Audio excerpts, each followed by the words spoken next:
بسم اللہ الرحمن الرحیم۔ معرف القرآن کی پہلی صورت ہے سورہ فاتحہ۔ سبق نمبر 4 میں خوش آمدید۔ گزشتہ سبق کے اندر ہم نے سورہ فاتحہ کا لفظی اور بامحاورہ ترجمہ پڑھا تھا۔ آج کے سبق کے اندر پہلی 2 آیات ان کی تفسیر پڑھیں گے۔ لیکن جو سورہ فاتحہ ہے یہ 7 آیات پر مشتمل ہے۔ اس میں جو پہلی 3 آیات ہیں اس میں اللہ تعالیٰ کی تعریف کی گئی ہے، اور جو آخری 3 آیات ہیں اس میں انسان کی جانب سے دعا اور درخواست ہے، اور جو درمیان والی آیت ہے اس میں دونوں پہلو ہیں، یعنی اس میں ایک پہلو اللہ تعالیٰ کی تعریف کا ہے اور جو دوسرا پہلو ہے وہ انسان کی جانب سے دعا اور درخواست کا ہے۔ صحیح مسلم کی روایت ہے، نبی کریم صلی اللہ علیہ وسلم نے ارشاد فرمایا ہے کہ حق تعالیٰ نے فرمایا ہے کہ نماز یعنی سورہ فاتحہ میرے اور میرے بندے کے درمیان 2 حصوں میں تقسیم ہے، نصف میرے لیے ہے اور نصف میرے بندے کے لیے ہے، اور جو کچھ میرا بندہ مانگتا ہے وہ اس کو دیا جائے گا۔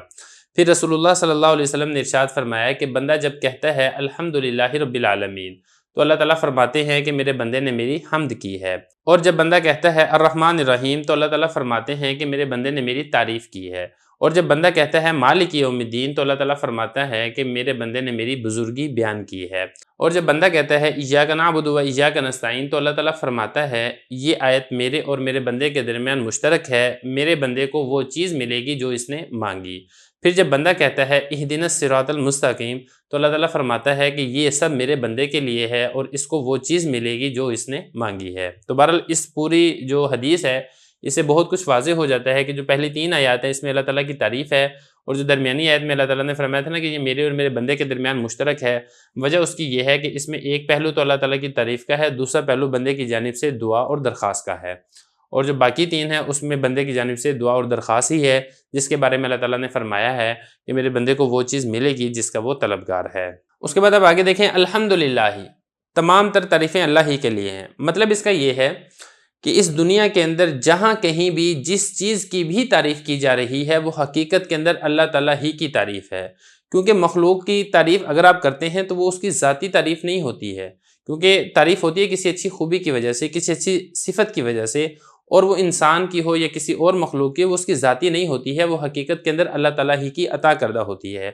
اس کی مثال ایسے ہے جیسے کہ کسی نے کوئی حسین پینٹنگ بنائی ہے اور وہ پینٹنگ کی تعریف کرتا ہے، کوئی بندہ دیکھتا ہے اس کو کہتا ہے کہ کتنی خوبصورت پینٹنگ ہے، تو حقیقت کے اندر وہ پینٹنگ کی تعریف نہیں کر رہا ہے یا وہ تصویر کی تعریف نہیں کر رہا ہے، حقیقت کے اندر جو اس کا بنانے والا ہے یا جو اس کا کاریگر ہے وہ اس کی تعریف کر رہا ہوتا ہے۔ تو اسی لیے فرمایا کہ اس دنیا کے اندر، اس جہان کے اندر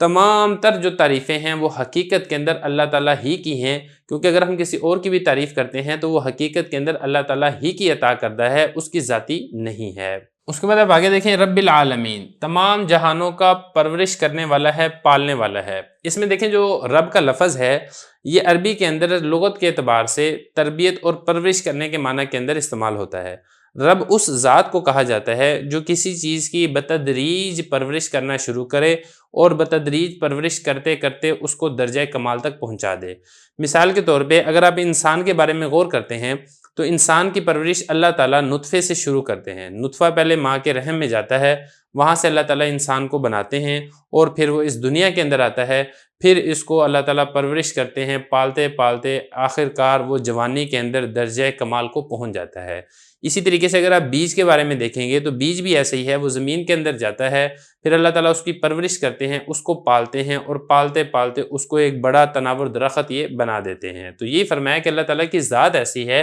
جو تمام جہانوں کو پالنے والی ہے۔ اب یہاں پہ عالمین کیا ہے اس کو بھی ذرا سمجھ لیں۔ دیکھیں جو عالمین ہے یہ جمع ہے عالم کی، اس میں دنیا کی تمام اجناس، آسمان، چاند، ستارے، کہکشائیں، ہوا، فضا، برق و باراں، فرشتے، جنات، زمین، غرض یہ کہ تمام مخلوقات جہاں کہیں بھی رہتی ہے وہ اس کے اندر داخل ہے۔ تو کہنے کا مطلب یہ ہے کہ اللہ تعالیٰ کی ذات ایسی ذات ہے جو اس پوری دنیا میں اور اس دنیا کے علاوہ بھی جہاں کہیں بھی جو بھی مخلوق رہتی ہے اللہ تعالیٰ کی ذات ان کی پرورش کرتی ہے، اس کو پالتی ہے اور اس کو پالتے پالتے اس کو درجہ کمال تک یہ پہنچا دیتی ہے۔ حضرت ابو سعید خدری رضی اللہ عنہ سے منقول ہے کہ جو عالم ہے کل 40,000 ہیں، یہ دنیا مشرق سے لے کے مغرب تک ایک عالم ہے، باقی اس کے سوا بھی عالم موجود ہیں۔ اسی طریقے سے ایک اور تفسیر میں یہ بھی ذکر کیا جاتا ہے کہ جو عالم ہے یہ 80,000 ہیں۔ تو خلاصہ کہنے کا یہ ہے کہ عالم 40,000 ہوں یا عالم 80,000 ہوں، مطلب کہنے کا یہ ہے کہ اللہ تعالیٰ خالق ہیں اور اللہ تعالیٰ کے علاوہ دیگر تمام اللہ تعالیٰ کی مخلوق ہیں،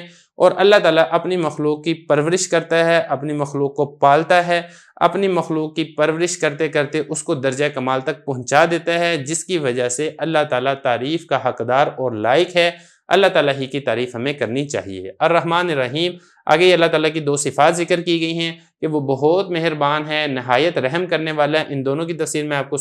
یہ جو پہلی آیت ہے بسم اللہ، اس میں بھی کر چکا ہوں کہ اس کا معنی یہ ہے کہ جس کی رحمت عام ہو، تمام مخلوقات کو شامل ہو، اور الرحیم اس کا معنی یہ ہے کہ جس کی رحمت تام اور مکمل ہو، تو یہ بھی اللہ تعالیٰ ہی کی ذاتی صفت ہے۔